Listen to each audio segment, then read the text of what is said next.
Recovery is possible. Recovery is possible. Recovery is possible. Recovery is possible. Recovery is possible. Recovery dialogues and sober stories.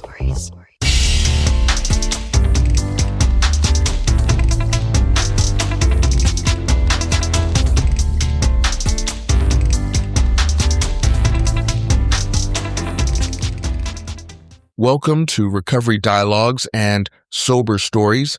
I'm your host, Antonio Mata, and I'm grateful to have you with me today for another deep and meaningful conversation. A big thank you to our sponsor, City Voices, a nonprofit dedicated to connection, creativity, and community mental health support. Their spirituality group, a non-religious space for exploring spirituality and mental health, has Zoom meetings on Saturdays at 11:30 a.m. Eastern Time. Learn more at cityvoicesonline.org. Today's topic, faith and recovery. Whether rooted in religion, personal spirituality, or something entirely unique, faith has long been tied to healing and transformation. But what is it about faith that makes it such a powerful force in recovery? Is it the structure, the sense of belonging, or is it something deeper, something woven into the very fabric of how we find hope? Science backs up what so many in recovery have intuitively known, which is that faith, in its many forms, has real psychological benefits. Research shows that spirituality enhances recovery capital, the resources one draws upon to heal and maintain wellness.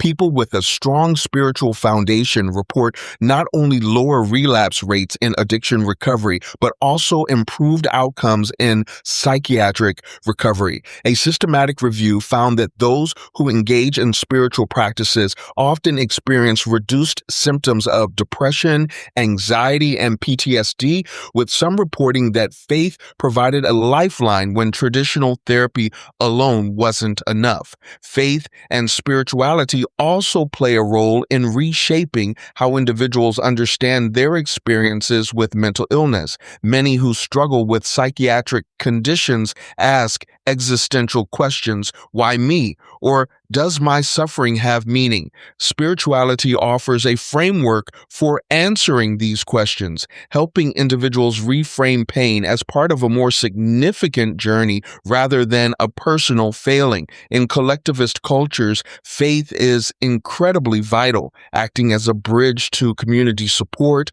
reducing stigma, and increasing access to care. But faith isn't just about belief, it's about practice. Spiritual meditation has been shown to lower stress hormones, reduce intrusive thoughts, and improve emotional regulation. Mindfulness, a practice with deep spiritual roots, is now a cornerstone of evidence-based therapies like dialectical behavior therapy, DBT, and acceptance and commitment therapy, helping individuals navigate both addiction recovery and mental health struggles. Even those who don't identify as religious often find solace in personal rituals, whether through nature, journaling, or moments of quiet reflection. At the same time, spirituality in recovery is not without its challenges. Some experience spiritual struggles, feeling abandoned by a higher power, wrestling with guilt, or trying to separate their personal faith from past religious trauma. For many, healing isn't just about finding faith. It's about redefining it in a way that nurtures rather than hinders their well-being. Whether you draw strength from a specific faith tradition, a more personal spirituality, or are still figuring it out, one thing is clear: faith, when authentic to the individual, can be a powerful source of meaning, resilience, and recovery. With that, let's turn to those who know this journey firsthand. For this episode's lived experience expert segment, two remarkable women will remind us of a truth that cannot be overstated. Recovery is both possible and powerful. Chaplain Sandra Mitchell is a fierce advocate, a spiritual leader, and a woman who has walked through fire and emerged with a mission. Her journey from the psychiatric ward where she was misdiagnosed, medicated, and marginalized to becoming a peer specialist and a beacon of faith is a testament to resilience. For years, she has empowered others to reclaim their dignity and hope, reminding them that no system, diagnosis, or past mistake can define them. Even after multiple strokes, she continues continues her advocacy work as a community leader and, most importantly, a living example of faith in action. Aquape Ashley, also known as Sister V, has built a life around turning pain into purpose. When everything else felt unstable, faith became her anchor, something to hold on to when nothing else made sense. She found the strength to heal through prayer, self-affirmation, and deep spiritual connection. Her journey has led her to advocacy, using art, storytelling, and public speaking to uplift others. As a We All Really Matter warm ambassador, a Fountain House artist, and a future NAMI in our own voices speaker, Aquape is proof that faith, creativity, and community can transform not just an individual, but an entire movement. Let's start with you, Chaplain Sandra. Were you born into your faith, or is it something you discovered along your journey? Was it a conscious choice, or did it evolve naturally as a response to life experiences? I was born into my faith, Baptist faith. We went just a couple of times, and then something happened at the church between the adults, and we were not allowed to go back anymore. My mom said, enough of this nonsense. So I didn't go to church anymore, maybe after about 2 or 3 times. And I missed it. I loved it. I loved the atmosphere. I loved the getting up and getting ready and going to meet God. But then something happened in the church. My mom yanked me out of there, but the indelible mark was there. The awakening was there. And I would just talk out loud to God and say, God, help me to do this. Help me to pass my test. Help me to do whatever. And it just seemed natural. And my faith grew the more that I asked God for help, and He gave me the help. There was never any voice to come back to me, but there was just a knowing that God is there for me. Chaplain Sandra, at what point in your recovery did faith or spirituality become a meaningful part of your journey? Did it come as an early foundation, a turning point, or something you leaned on in moments of crisis? In my recovery, I had a foundation, not in traditional church and training, but my mom planted a seed in me and it grew like a forest. She said, if God spares life, we will do A, we will go here, we will do B. When I was misdiagnosed, I said, oh, God, help me. Just a simple prayer. Oh, God, help me. Why is this happening? It was just a knowing that He was there. I cried and asked Him why, and I started to get a knowing of why. And then why again. And then just acceptance that this was something I had to go through, but not fearing. It was there for me. Chaplain Sandra, are there any specific spiritual or faith-based practices, prayer, meditation, scripture, rituals, or community worship that have played a role in your healing? How do they support your mental well-being and recovery? When I got old enough to go to church on my own, I went to a spiritual Baptist church, and everything was spiritual, and everything was this Holy Spirit and singing and dancing and going into the Spirit. And I didn't understand it all. But as time went on, I opened myself up to the Holy Spirit.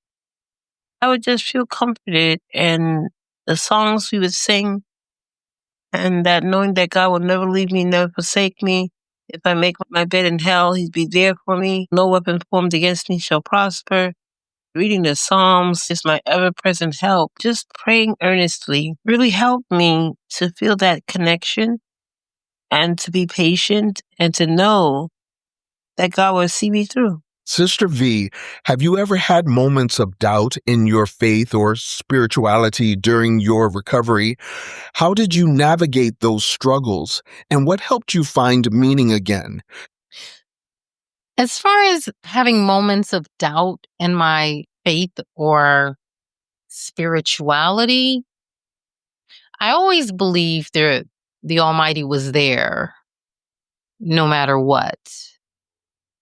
I feel like it's what I've always had to believe in order to have hope and to go on. And it's the only thing that has comforted me when nothing else could. I've had moments of fear of situations or being with abusive people, lack of mental clarity or repetitive thoughts and negative thinking, judgmental thinking. And really, it was like me trapping myself in, and maybe just a lack of knowledge or enlightenment on how to help myself heal from that. How did I navigate myself from those struggles? Continuing to seek the truth and make the most of whatever I did have, because I felt like it's what I've always had to do, anyways, as a young person growing up with the parent in a low income type of environment. But I had life.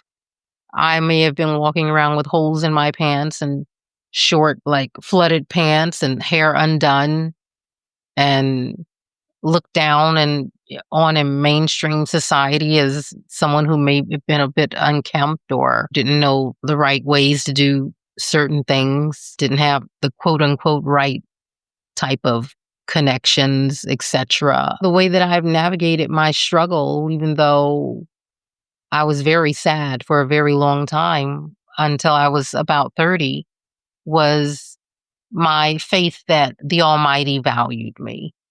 If no one else did, if this world did not, that I had value in my Creator's sight, no matter what I looked like, what material things I had or didn't have, what clothes I had on, whether I knew how to present myself in this or that way.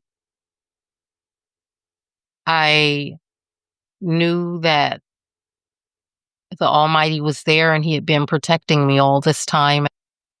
What helped me find meaning again? I would say staying curious about life and others and myself and continuing to persist, be steadfast with those things I dreamed of for myself in life, and to continue to pray and have courage, even bit by bit, no matter how tiring my circumstances may have been in attempting to raise two children while not feeling fully mentally well, yet being afraid to be open about those things, afraid of being locked away or my kids taken away. I had to have courage each day and continue to pray and push forward. And I also had to do it for those two children that were looking at me for protection and direction when I felt the other parent was not as readily available. I felt that despite my issues, they needed my love, whether or not I knew what love was and whether or not I ever fully understood what good human touch was, except for the lovely hugs and smiles that my grandmother would give me. Odd hugging my children in the beginning, but I knew they needed it as children. And I had to hug them and show them that they were wanted, make them feel wanted and loved, whether or not I knew how to fully give love.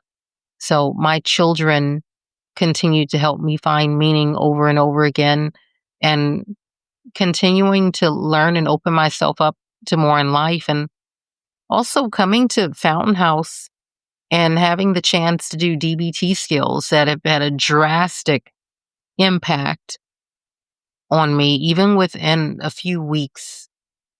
And it was just an amazing thing that helped me after 50 years of life, that I never knew I could be helped in that way that quickly. And also being able to come to a diverse place such as Fountain House, where you have many different people. We're taught to be adversaries of one another and to behave in certain ways towards one another because of the colors of our skin or different categories that the current international power structure puts us in. And being able to connect with people as humans really helped to heal me in many ways and helped me find new meaning and excitement in life. And I'm very grateful for all of that. Chaplain Sandra, some people struggle with the balance between faith in a higher power and personal accountability in recovery. How do you see that balance in your own journey? I find that my faith is everything. I have to walk by faith and not by sight. So it's not about anything other than that. God promises that if we have faith as small as a mustard seed, we will get through. The fight is fixed. So I might not feel like it in my five senses, but it's not about my feeling. It's not about my intellect.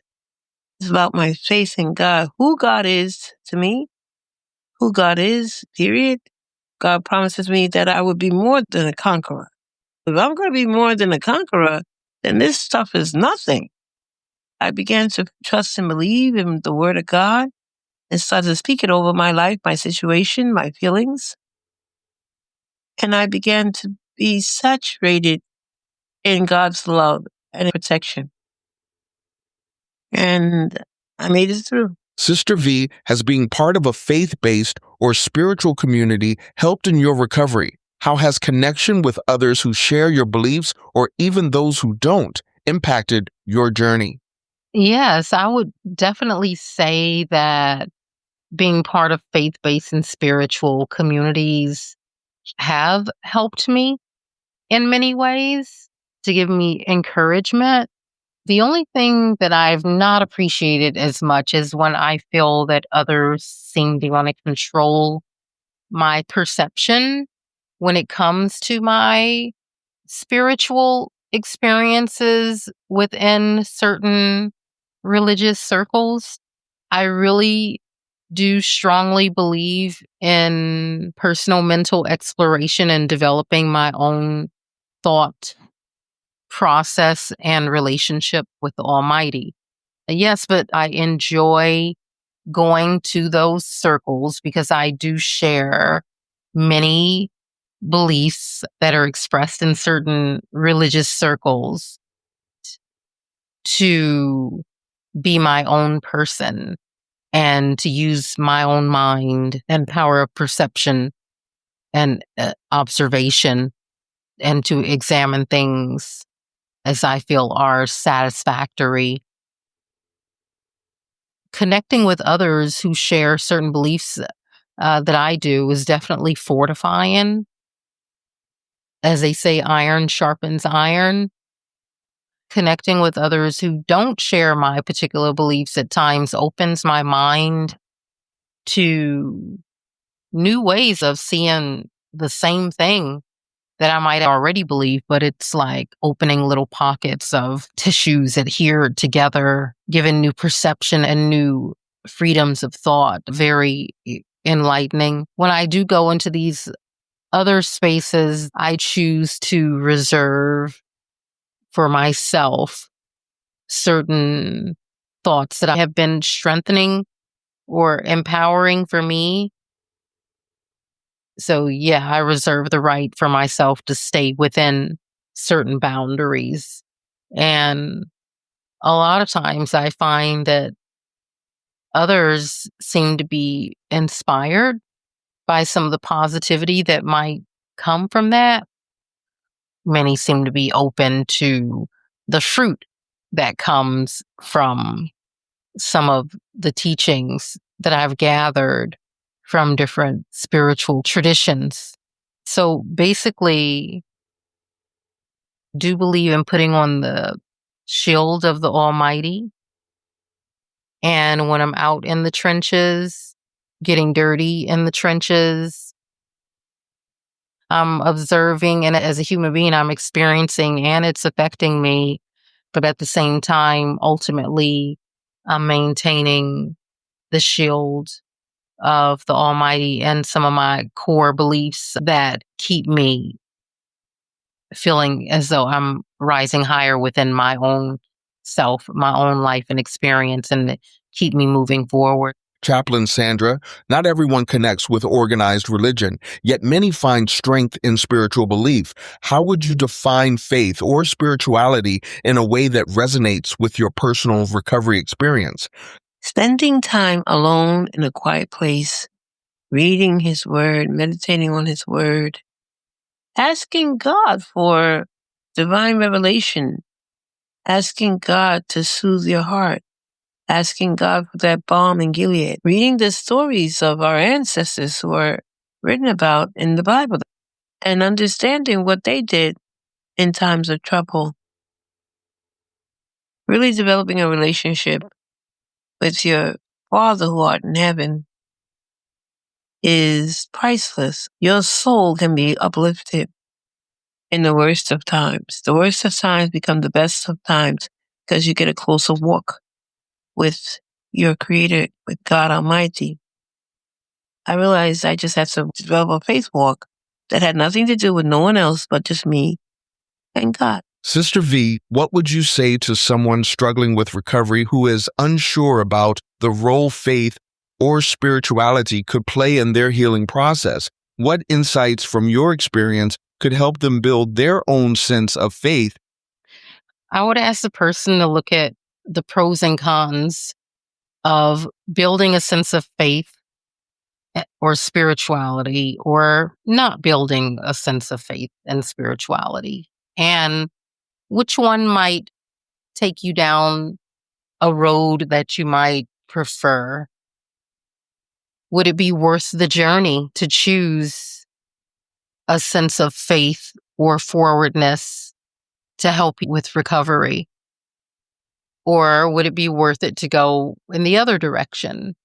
I would say to look at nature, plants, and even babies. It's natural to be tested, to grow, to go through things, and to have to move forward. I would ask them about character, the test of character and spirit, and how even small successes in those areas could help them feel stronger and wiser and possibly in a position to give back more in the world.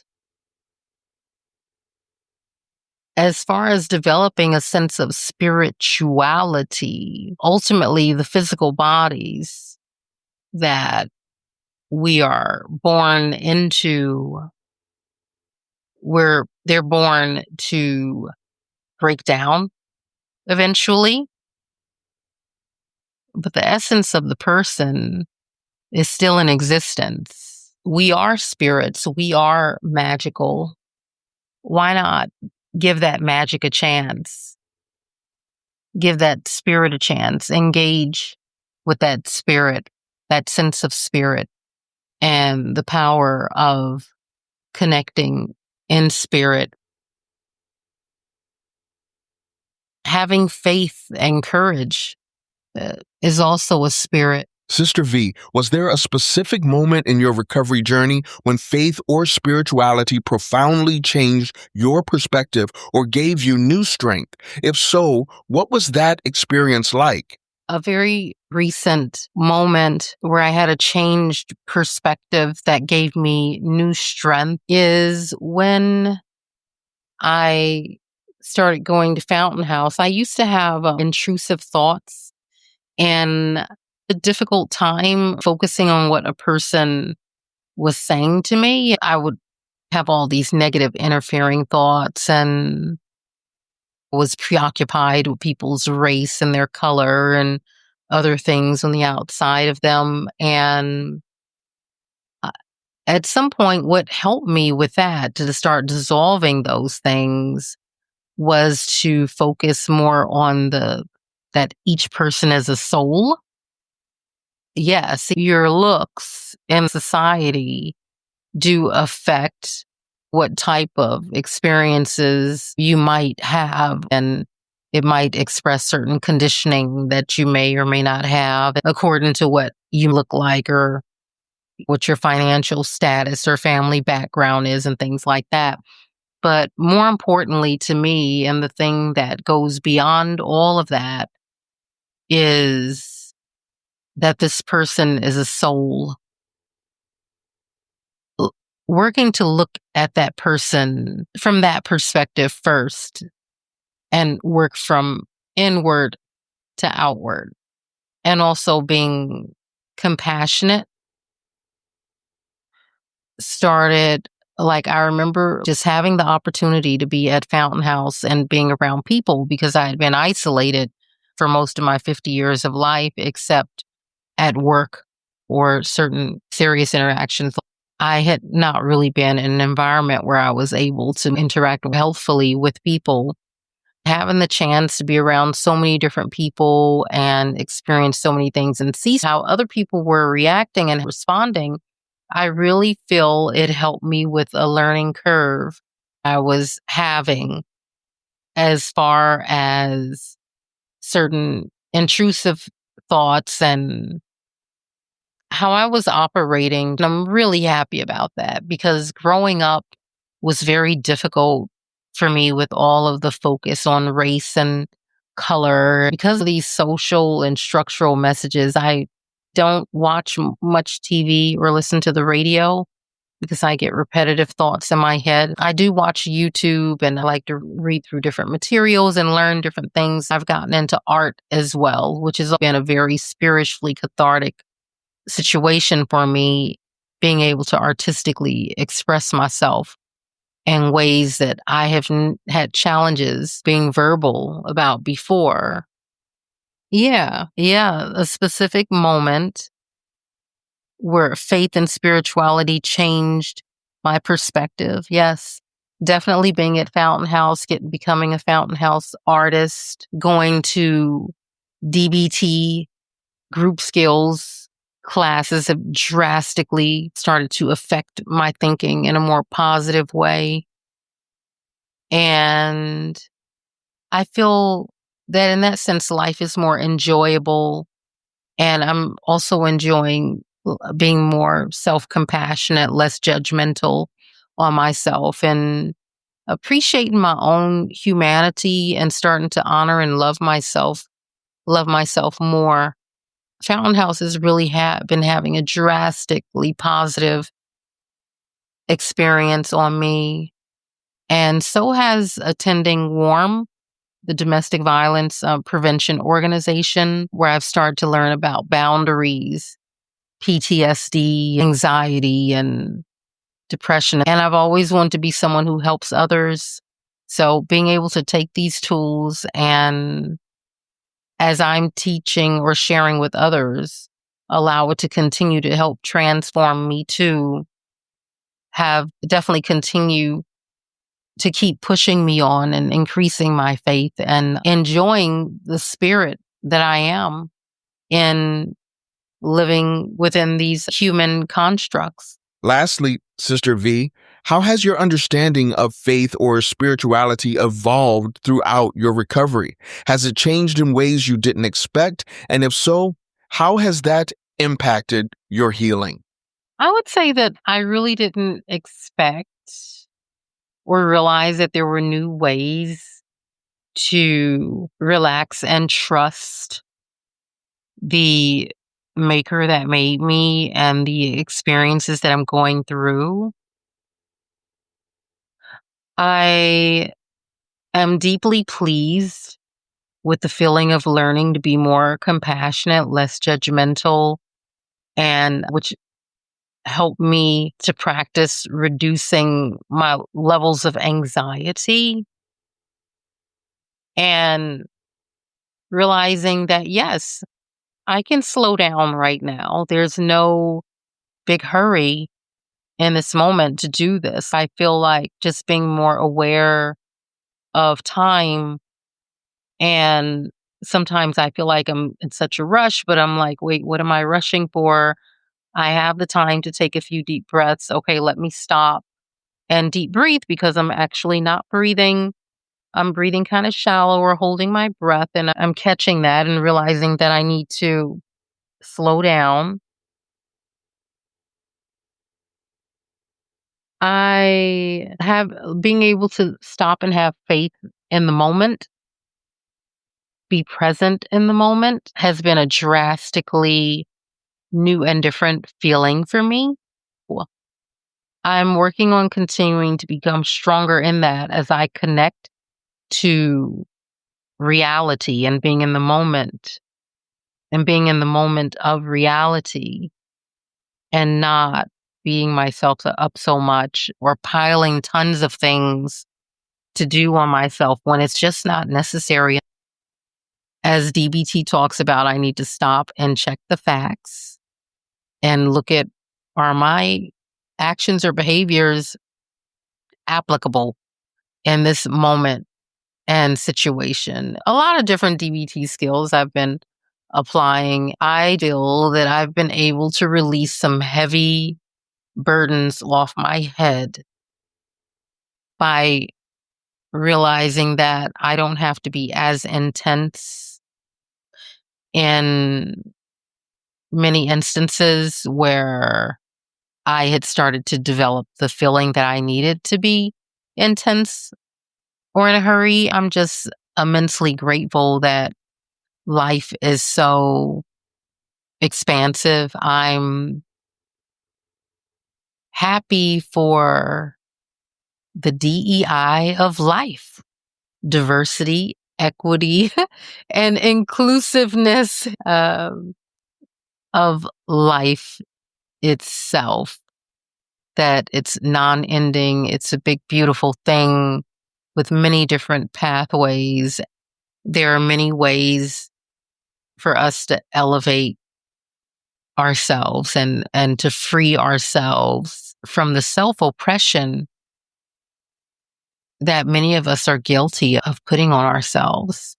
Once again, just back to gratitude in the now. Thank you to Chaplain Sandra and Sister V for sharing your journeys. Your wisdom, resilience, and faith are a testament to the power of healing. Faith in recovery is deeply personal. Sometimes it's rediscovered, sometimes it evolves, and sometimes it shakes us to our core before it grounds us. But what happens when faith becomes not just a personal anchor, but a calling to help others? Pastor Micah Abananto knows this firsthand. A former addict turned pastor, she battled addiction from ages 14 to 21 before a belief in something greater set her on a new path. Having grown up witnessing the effects of addiction and PTSD firsthand, she now co-pastors the Oaks, an unconventional church in the heart of the Bible Belt. A mother, entrepreneur, and fierce advocate for early intervention, Micah is passionate about reaching the next generation before they walk the same painful road she once did. Micah, how do you guide individuals in recovery who struggle with faith or belief? If I was dealing with someone who was struggling with faith or belief, I would tell them that it's okay and that a lot of us do. And most of us, even who are believing in something higher than themselves, still at times struggle with doubt. I would say that they don't have to believe in something or someone. The first step would be to be open. Trying to shove someone into believing that there is a God or Jesus or anything is the wrong step. First, they just need to be open. Watch in your life and see. See if something gets revealed to you or feels special, or maybe there could be something out there that's bigger and beautiful and wants the best for you. What role do you see spiritual communities playing in long-term recovery? I think community is everything. If you're watching any kind of show that's a scientific study of human behavior and how they enjoy life, longevity, community becomes number one, even over health.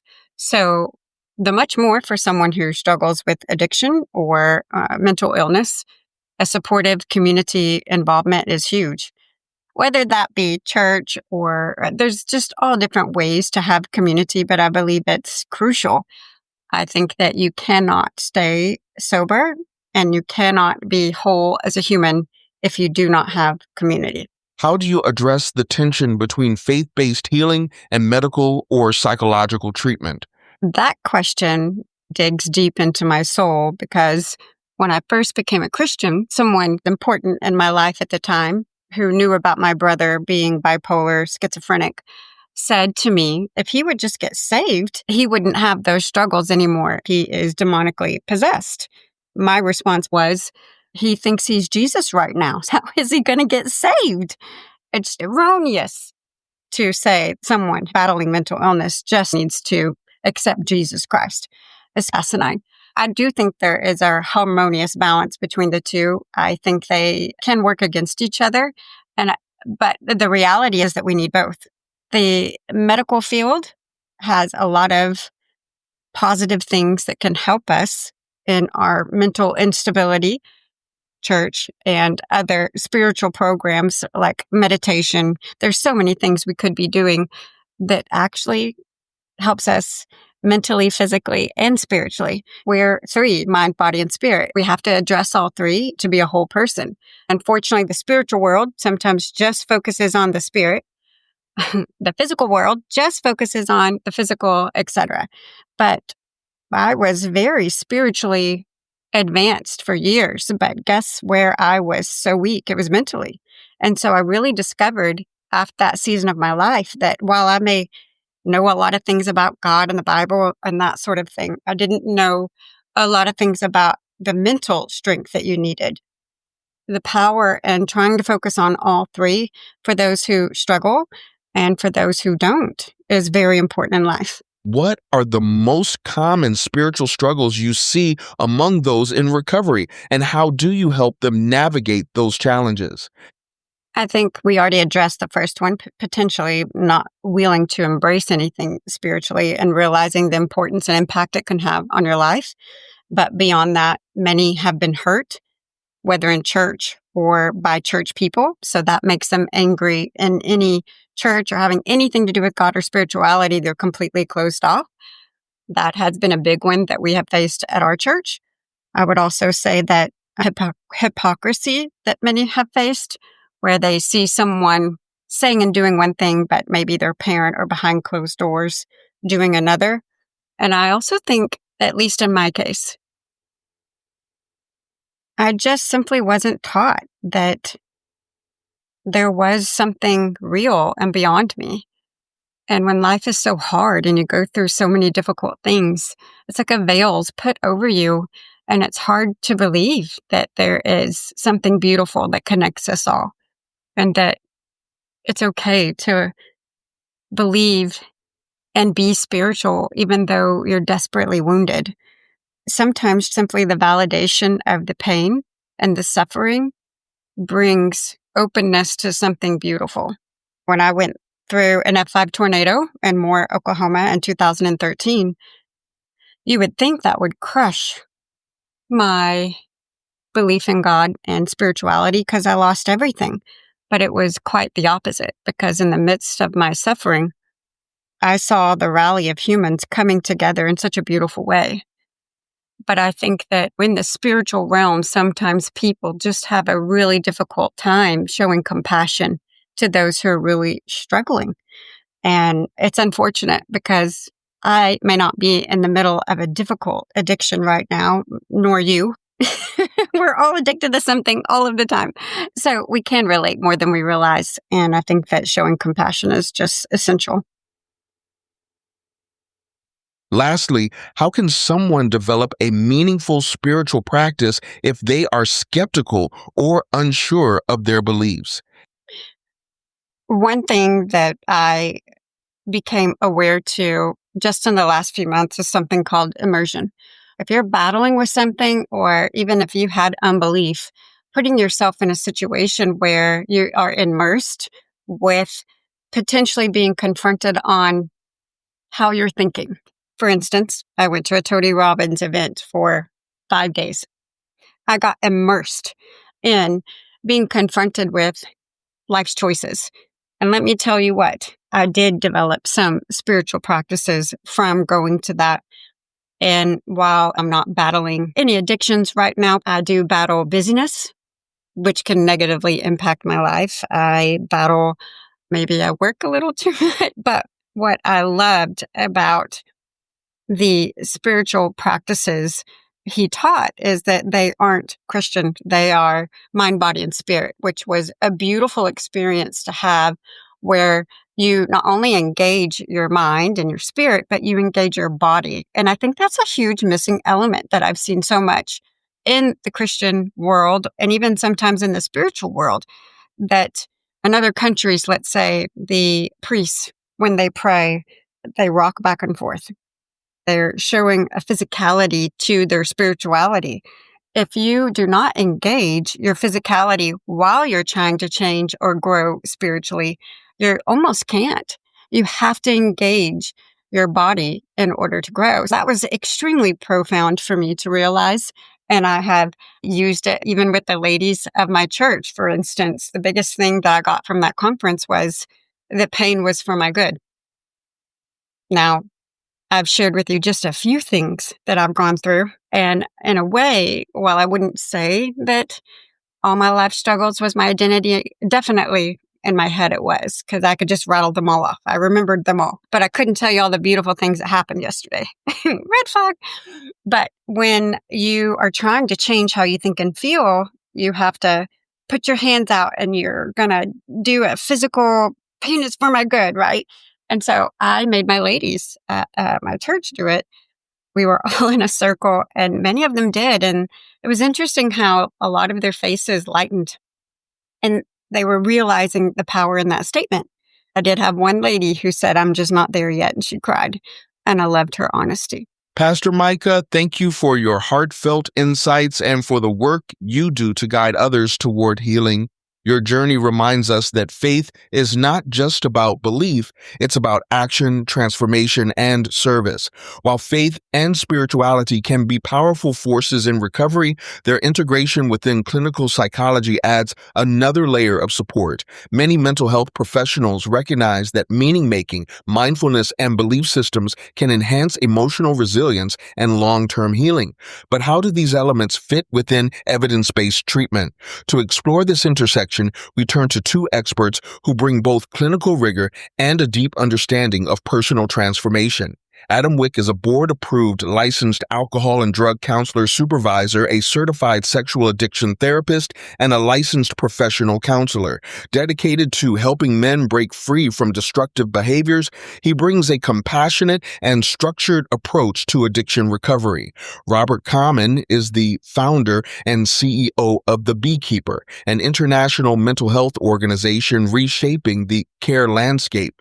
With a career spanning over 20 years, including work with the United Nations, he leads a team of over 120 professionals delivering cutting-edge, holistic mental health services. Adam and Robert will provide insights into how spirituality and evidence-based therapy can work together to support lasting recovery. Adam, let's start with you. How do you incorporate spirituality into your clinical practice while maintaining an evidence-based approach? I think incorporating spirituality into therapy while maintaining an evidence-based approach is all about meeting clients where they're at and learning how to integrate their beliefs in a way that supports their mental health. Whether it's faith, religion, sense of purpose, or a connection to something greater, these all can be powerful resources in the healing process. From an evidence-based or clinical standpoint, the first thing that I'd want to do is assess how a client's spirituality impacts their well-being. Research will show that spirituality can enhance resilience, provide meaning, can be used as a coping skill. So if a client finds strength in their faith or spiritual practice, we'll integrate that into a clinical or a clinically appropriate way. One example I can think of is using EMDR. I've had clients, but one in particular, use some of his religious beliefs in what we call resource building. When we're preparing for EMDR sessions, is that we find a calm, safe place.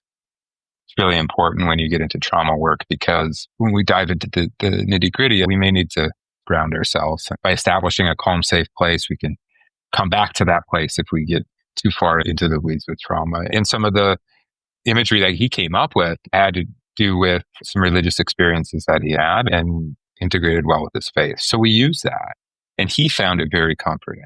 Ultimately, our job as therapists is not to impose any beliefs that we might have, but use all available resources that the clients have, including their spirituality, while integrating these evidence-based practices that we all know.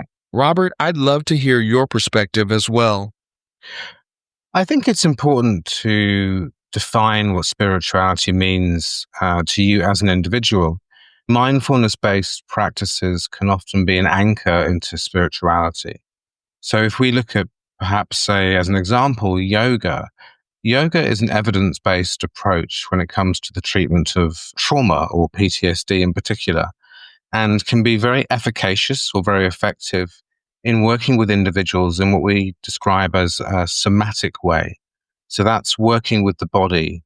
And I think that's one of the really exciting and interesting areas of contemporary research in terms of evidence-based approaches and how Eastern practices can enhance and integrate with contemporary Western approaches. Have you observed specific ways in which spirituality positively or negatively impacts mental health recovery?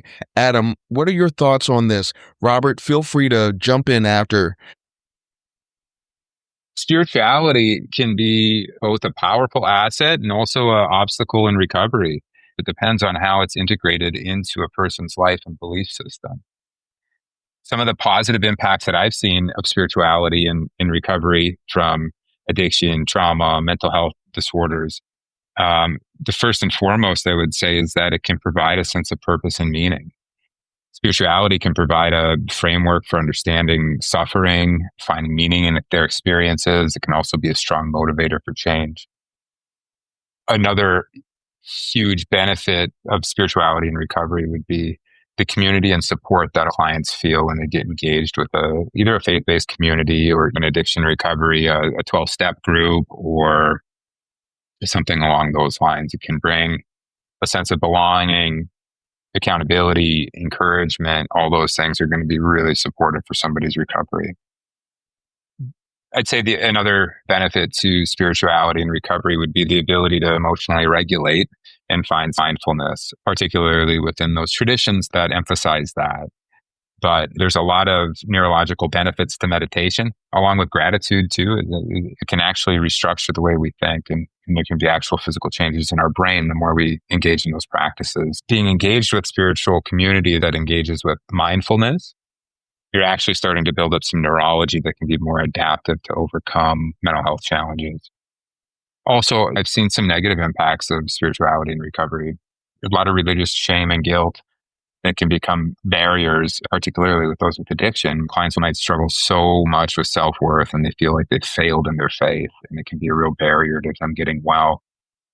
It's religious trauma that I've noticed too, where people have experienced spiritual abuse or coercion, which can lead to a lot of fear, anxiety, or distorted thinking about themselves or their self-worth.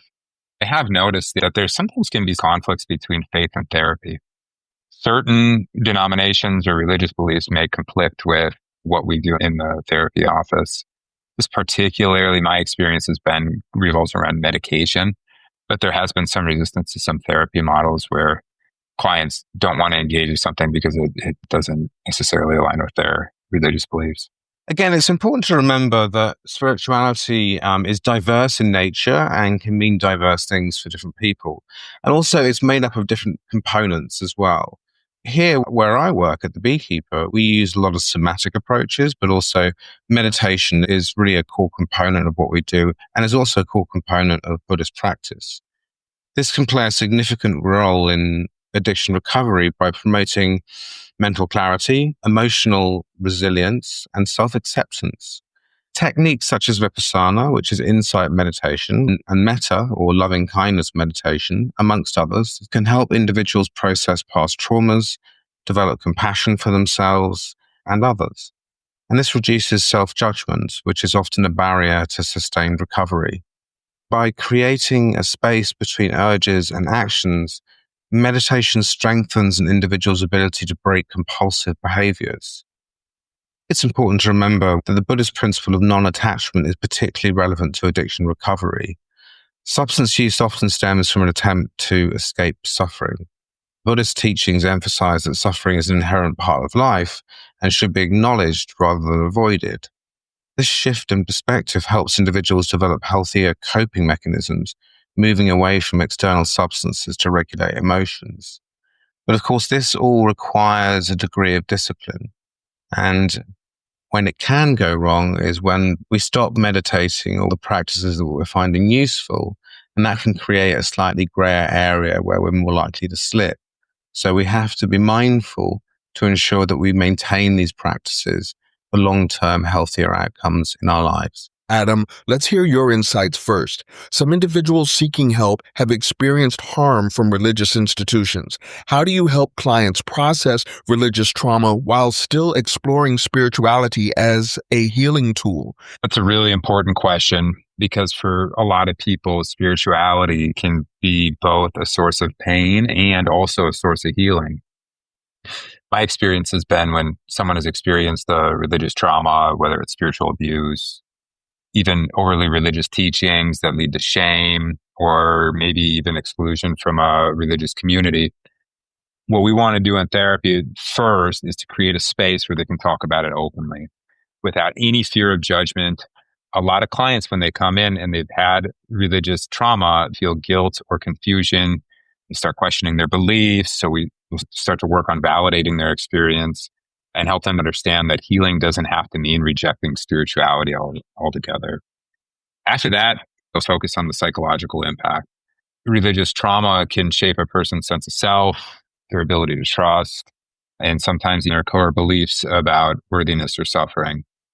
I'll use cognitive behavioral therapy or EMDR to help clients untangle these harmful narratives. If somebody grew up believing that doubt is a sign of weak faith, we might reframe that through a cognitive behavioral lens and explore how questioning can be a sign of growth and a deeper spiritual engagement.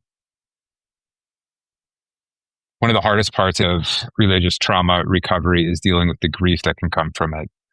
Grief over losing certainty, strained relationships, or letting go of beliefs that somebody thought were foundational. It's almost like sometimes experiencing betrayal trauma in a marriage or something like that. So a big part of what we're going to do in therapy is to help clients move through that grief while also reclaiming some autonomy.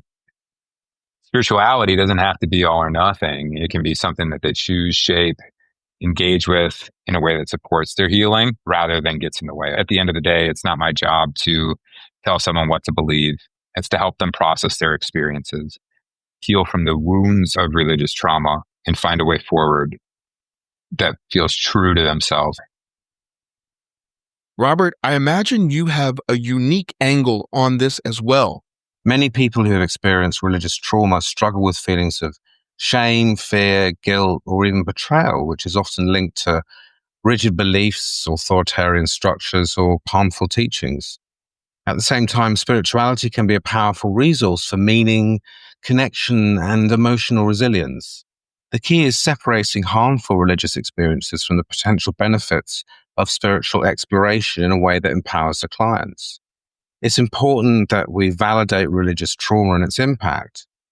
The first step is to create a safe, non-judgmental space where individuals can share their experiences without fear of dismissal or re-traumatization. And many people who have experienced religious trauma struggle with internalized shame and fear of divine punishment, making it essential to acknowledge that their pain is real and valid.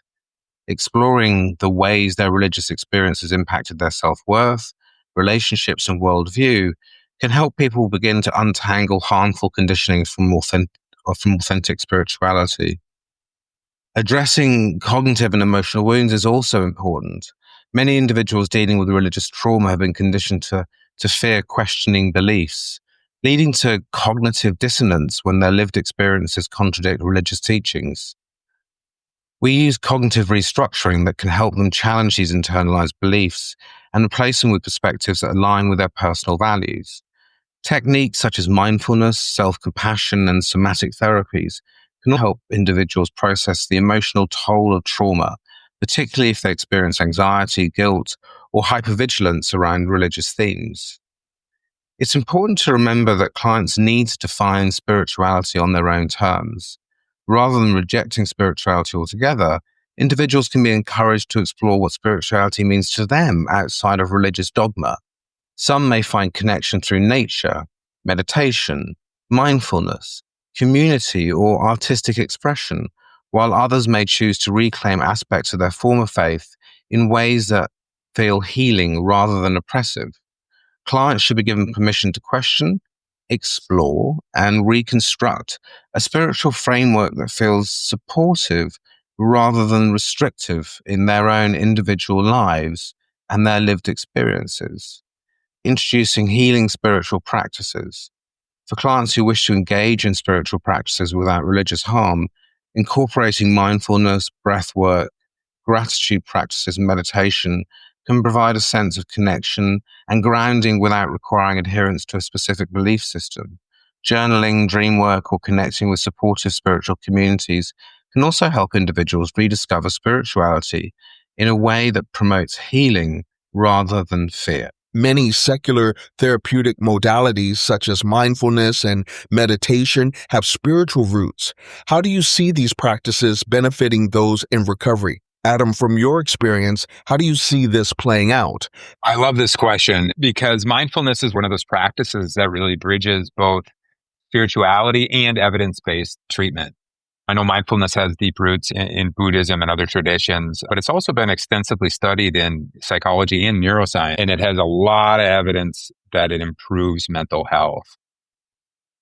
My experience has been that what's most powerful about mindfulness or meditation is that it helps clients develop an awareness around their thoughts, their emotions, without any judgment, which from a mental health perspective is key for managing things like anxiety, depression, or trauma.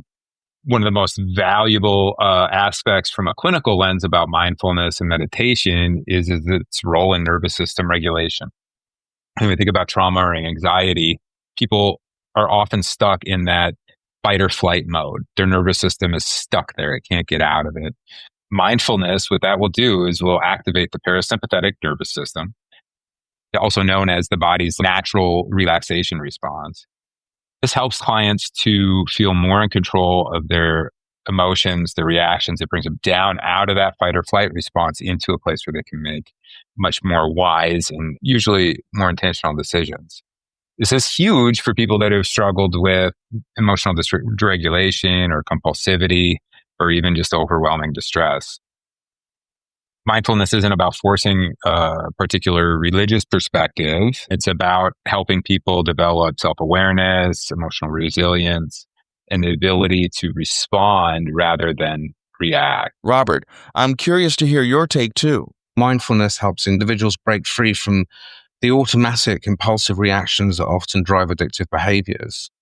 One of the primary benefits of mindfulness in recovery is improved emotional regulation. Many individuals struggling with addiction have difficulty managing distressing emotions and often turn to substances or maladaptive behaviors to cope. Mindfulness teaches them to observe emotions without judgment, reducing reactivity and increasing tolerance for discomfort. By learning to sit with cravings, anxiety, or difficult thoughts instead of acting on them impulsively, individuals gain greater control over their responses, making it easier to maintain long-term sobriety. Mindfulness also helps individuals in recovery restructure their relationships with cravings. Instead of viewing urges as overwhelming or inevitable, mindfulness encourages an attitude of curiosity and detachment. Practices like urge surfing, where one observes a craving like a wave that rises and eventually subsides, allows individuals to experience cravings without feeling controlled by them. This shift in perspective reduces the intensity of urges and empowers individuals to make intentional choices rather than acting on impulse. Another crucial benefit of mindfulness is its role in reducing rumination and self-judgment. Many in recovery struggle with shame, regret, or negative self-perception, which can contribute to relapse. Mindfulness fosters self-compassion and acceptance by helping individuals recognize that thoughts are not facts and that they are not defined by past mistakes or past experiences. By practicing non-judgmental awareness, individuals can develop a more balanced and forgiving relationship with themselves, which is essential for long-term recovery. Physiologically speaking, mindfulness helps reduce stress and regulate the nervous system. Chronic stress and trauma often underlie addiction, and mindfulness-based practices such as deep breathing, meditation, and body scans can activate the parasympathetic nervous system, lowering cortisol levels and promoting relaxation. And this not only improves mental resilience, but also addresses the physical dysregulation that can drive addictive behaviors. Beyond individual benefits, mindfulness also fosters connection and presence in relationships. Many in recovery struggle with interpersonal conflicts or feelings of isolation, and mindfulness enhances active listening, empathy, self-awareness, and can improve relationships with loved ones and create a stronger support network, which is a key factor in sustained recovery. Adam, how do you think clinicians can incorporate spirituality into their practice while respecting their clients' individual beliefs? Robert, I'd love to hear your approach as well. Yeah, it's a really important distinction to make because spirituality can be so important for our clients and for their recovery. But as therapists, our role is to support and absolutely not influence or direct their journey. The key approach to spirituality, the same way we do any other aspect of a client's identity, with curiosity, respect, and it has to be client-centered. First thing I would do is start with an assessment to understand how a client views their spirituality and how it impacts their mental health. Some clients are going to find a lot of comfort in their faith, while others may not have any faith or may have a negative experience of it through religious trauma or just feeling disconnected spiritually altogether. Remember, as therapists, our goal is to explore. I like to ask open-ended questions like, how does your spirituality influence the way you see yourself? And how do you think that might help you heal? A client will guide the way. Another important piece is to use those evidence-based approaches that we talk about that naturally integrate spirituality without prescribing to or prescribing a particular belief system. Things like mindfulness, gratitude, meaning making. These are all research supported practices that align with spiritual beliefs, but don't require them. If a client's already using prayer, meditations as a part of their coping strategy, we can explore how those can contribute to their healing while staying grounded in their goals. If spirituality is causing distress, like religious shame, rigid beliefs, spiritual bypassing, it's about gently exploring those areas with respect. We can challenge harmful patterns while still honoring a client's faith. Therapy should always be a space where clients feel free to define or reshape their spirituality in a way that supports their well-being and is self-directed by them. For practitioners, my advice would be to be curious, flexible, and above all, client-led. Spirituality can be a really powerful tool in therapy, but only if it's integrated in a way that really serves the client's healing, not a therapist's agenda or belief system. There are some sort of key principles to this approach. One is adopting a client-led approach.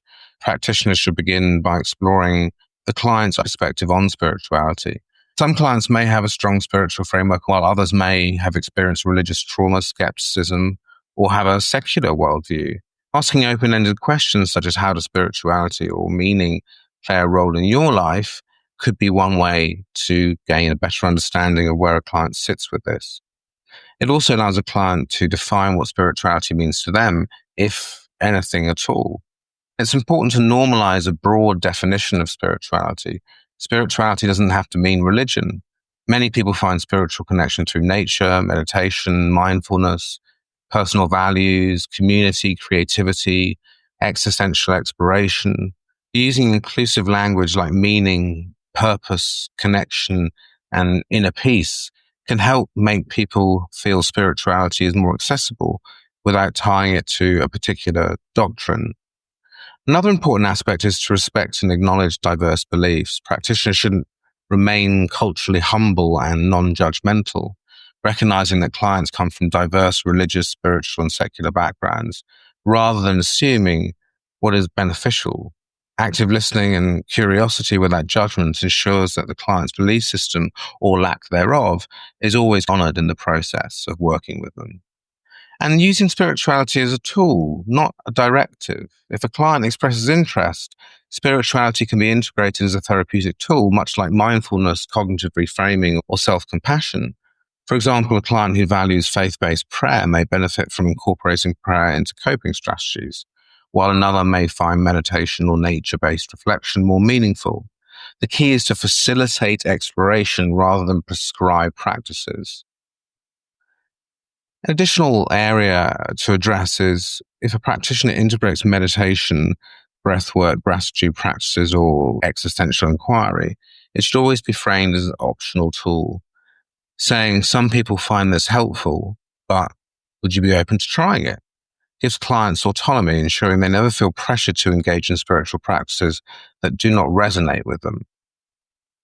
By honoring each client's unique spiritual or secular journey, practitioners can create a supportive and inclusive therapeutic environment that recognizes spirituality as a potential resource without imposing any particular belief system. The goal is always to empower the client to define and integrate spirituality, or not, in a way that supports their healing and their personal growth. Adam and Robert, thank you for sharing your expertise and offering valuable insight into how spirituality and evidence-based therapy can complement each other in recovery. And to all of today's guests, thank you for your honesty, wisdom, and the impact of your stories. Your voices are shaping the dialogue around mental health and recovery in powerful ways. If this episode resonated with you, consider sharing it with someone who might need to hear it. Download, subscribe, and leave a review. Every interaction helps us reach more people on their own paths to healing. If you'd like to support the show, even a small contribution of $5 to our active GoFundMe campaign can help keep these conversations going. You'll find the link in the episode description. Again, a special thanks to City Voices for making this episode possible.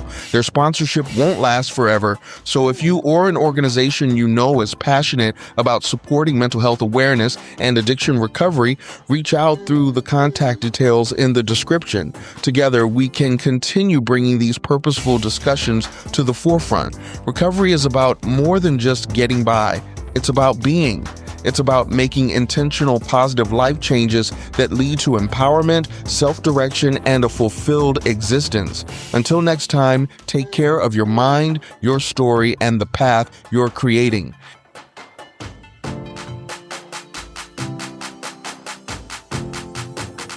Recovery is possible. Recovery is possible. Recovery is possible. Recovery is possible. Recovery is possible. Recovery dialogues and sober stories.